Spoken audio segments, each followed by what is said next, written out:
বাগেরহাটের বিস্তীর্ণ মাঠ জুড়ে এখন সবুজের সমারোহ। অনুকূল আবহাওয়া, কম রোগবালাই আর কৃষকের নিবিড় পরিচর্যায় এবছর চিচিঙ্গার ফলন ভালো হয়েছে। মৌসুমের শুরুতেই ভালো দাম পেয়ে লাভবান চাষিরা। উৎপাদন বৃদ্ধির জন্য সব ধরনের সহায়তা দিচ্ছে কৃষি বিভাগও। জামাল হোসেন বাপ্পার তথ্য, ছবিতে রিপোর্ট। সবুজ লতার ফাঁকে ফাঁকে ঝুলছে চিচিঙ্গা।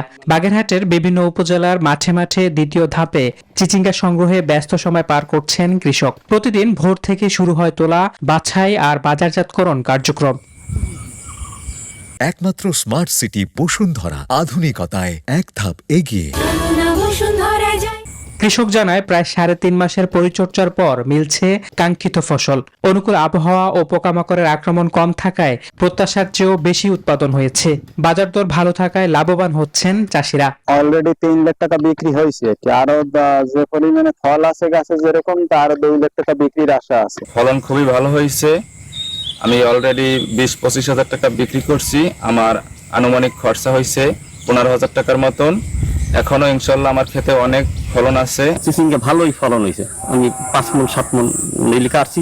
জৈব বালাইনাশক ফলন প্রয়োগ করে উদ্ভিদকরণ করি এবং এবছর এই উদ্ভিদকরণের মাধ্যমে ঘেরে রাইলে ব্যাপক চাষাবাদ হয়েছে এবং চাষি লাভবান হয়েছে। উৎপাদন বাড়াতে নিয়মিত পরামর্শ ও কারিগরি সহায়তা দিচ্ছে কৃষি বিভাগ। আমাদের উপসহকারী কৃষি কর্মকর্তা, উপজেলা কৃষি অফিস এই ব্যাপারে আমাদের কৃষকদেরকে কারিগরি সহযোগিতা প্রদান করছে। আগামীতে আমাদের এই চাষাবাদ গুলো যাতে ঘেরের এলাকায়, ঘেরের পাড় গুলোতে করতে পারে, সে ব্যাপারে আমাদের কৃষকদেরকে আমরা প্রশিক্ষণ এবং সচেতনতা বৃদ্ধির কাজ করে যাচ্ছি। কৃষি বিভাগের তথ্য মতে এবছর বাগেরহাটে প্রতি হেক্টর জমিতে 25 থেকে 28 মেট্রিক টন চিচিঙ্গার ফলন হয়েছে।